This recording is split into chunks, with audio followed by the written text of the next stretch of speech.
मैत्रिणींनो, वट पौर्णिमेसाठी 5 मिनिटात झटपट मेकअप करूया। सर्वात आधी ना तोंड स्वच्छ धुवून घ्यायचं आहे आणि लगेच हेअरस्टाईल करायची आहे। साडी घालायच्या आधी हेअरस्टाईल करायची, कारण साडी जरीची वगैरे कोणाची जड वगैरे असते, त्यात कम्फर्टेबल नाही वाटत आपल्याला, व्यवस्थित हेअरस्टाईल पण नाही करता येत, त्यामुळे आधीच करून घ्यायची आहे। बघा मी मस्त असा पफ घातलेला आहे, मला तो सूट होतो, तुम्हाला जर सूट झाला तर तुम्ही पण घाला। आणि पफ घातला आणि पहिले असे मोकळे केस सोडून बघितले, ते पण छान वाटत होते। जर कोणाला नसल घालायचं, बुचोडा नसल बांधायचं, तर ते असे मोकळे केस सोडू शकता। मला बन घालायचा होता, त्यासाठीच ना मी आधी पोनी घालून घेतली रबर लावून बघा। आणि ना बन घालण्यासाठीच मी मिशोवरून ना हे बनचं रबर मागवलेलं होतं बरं का। पोनी घातल्यानंतर ना हे बनचं रबरमध्ये टाकायचं आणि केस सगळं गोल बाजूने पसरवून घ्यायचे आणि तो बन पूर्ण झाकून घ्यायचा आणि वरतून एक रबर घ्यायचं, त्याच्यावरतून लावायचं। तुम्ही बघा आपला किती छान मस्त असा ना बन तयार होणार आहे। हे बघा किती मस्त वाटतोय। आणि ना ते खालचे उरलेले केस असे गोल गोल करून ना तिथे युपिना वगैरे लावून ते पॅक करून घ्यायचे आणि त्याच्यावरतूनच ना लगेच आपल्याला गजरा लावून घ्यायचा। माझ्याकडे सध्या हा डुप्लिकेट गजरा आहे, तोच मी लावणार आहे। मस्त असा गोल बांधून घेतला आणि केसांमध्ये अडकवला, बघा किती छान दिसते आपली हेअरस्टाईल। त्यानंतर माझ्याकडे एक फूल होतं, मग ते पण मी मध्यभागी लावून घेतलं, मग अजूनच छान लुक आला। मस्त अशी हेअरस्टाईल केली, लगेचच मग साडी नेसायला घेतली। हेअरस्टाईल झाल्यानंतरच साडी घालायची, मग कम्फर्टेबल वाटतं, मग लगेचच साडी वेअर करून घेतली। आणि ना साडी मस्त अशी वेअर केल्यानंतर मग आपल्याला चेहऱ्याचा मेकअप करून घ्यायचा आहे। बघा माझी मस्त अशी साडी पण वेअर झाली। केस थोडेसे नीट करून घेतले, पप वगैरे व्यवस्थित ते केस निघालेले होते ते व्यवस्थित अडकून घेतले आणि व्यवस्थित सेट करून घेतले। मस्त असं सगळं झालं, त्यानंतर मग लगेच चेहऱ्याचा मेकअप करायला घेतला। मी ना चेहऱ्याला काहीच लावलेलं नाही बरं का, आणि काही लावत पण नाही, ते जास्त काही लावलं ना सगळं थोपलेलं दिसतं, थापलेलं दिसतं, त्यामुळे ना काहीच नाही लावायचं, अगदी सिंपल मेकअप करायचं। मी फक्त फेअर अँड लवली लावलेली आहे, फक्त फेअर अँड लवली लावली आणि लगेच त्याच्यावर पावडर लावली। आपण खूप जास्त काही लावलं ना मग ते चांगलं नाही दिसत आपला चेहरा, आणि आता उन्हाळा आहे, घामामुळे सगळं असं हे होऊन जातं, त्यापेक्षा काहीच नाही लावलेलं चांगलं। मस्त असं फेअर अँड लवली त्याच्यावर पावडर वगैरे लावली आणि असाच मेकअप करायचा छान। गजरा वगैरे व्यवस्थित आहे की नाही ते बघून घेतलं, सगळं असं व्यवस्थित करून घेतलं। आणि आता मला लावायची होती लिपस्टिक बरं का, तर ना लिपस्टिकची एक ट्रिक आहे माझ्याकडे, मी तुम्हाला सांगते।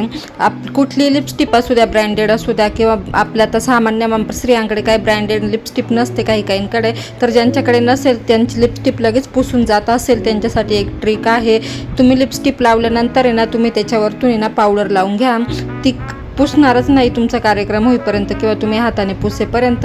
माझ्याकडे ना रेड शेड आहे, मग मी रेडच लावला आणि मला रेडच आवडतो, दुसरी नाही आवडत, मला डार्क लिपस्टिक आवडते। मग मी ती व्यवस्थित लावून घेतली आणि साईडचं व्यवस्थित पुसून घेतलं, छान अशी लिपस्टिक लावली।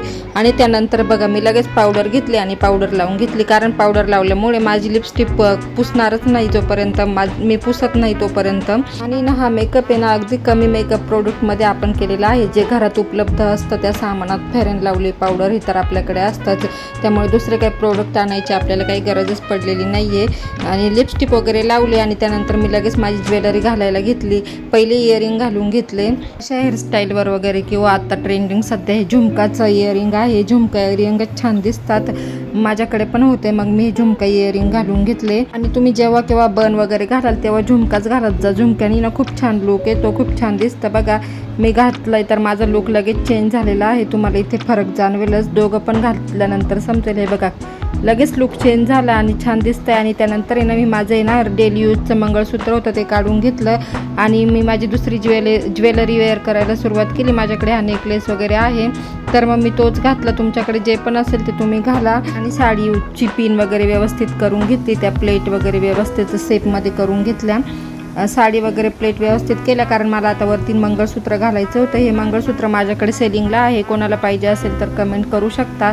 हे 1 ग्रॅमचं मंगळसूत्र आहे, बघा ते घातल्यानंतर खूपच छान दिसत आहे। आणि आपण सगळा मेकअप केला आणि ज्वेलरीशिवाय काहीच नाही, ज्वेलरीनेच आपल्या मेकअपला लुक येतो, जी पण ज्वेलरी असेल आपल्याकडे ते सगळं घालायचं। आणि महत्त्वाची गोष्ट म्हणजे ही नथ, कुठलाही धार्मिक कार्यक्रम असेल तर तो नथीशिवाय अपूर्ण आहे, नथ घातल्यानंतरच पूजा सण उत्सव असं वाटतं, धार्मिक कार्यक्रमांना तर नथ घालावीच असं माझं पर्सनली मत आहे।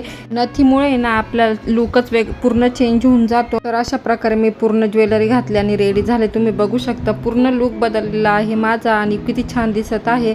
आणि सगळा मेकअप झाल्यानंतर एक महत्त्वाची गोष्ट म्हणजे हळदी कुंकू. जर धार्मिक कार्यक्रम असेल काही तर हळदी कुंकू हे लावा. हळदी कुंकवाने ना आपल्या चेहऱ्यावर एक वेगळंच तेज येतं आणि एक पॉझिटिव्ह एनर्जी पण वाढते, आपल्याला पॉझिटिव्ह वाईब्स पण येतात.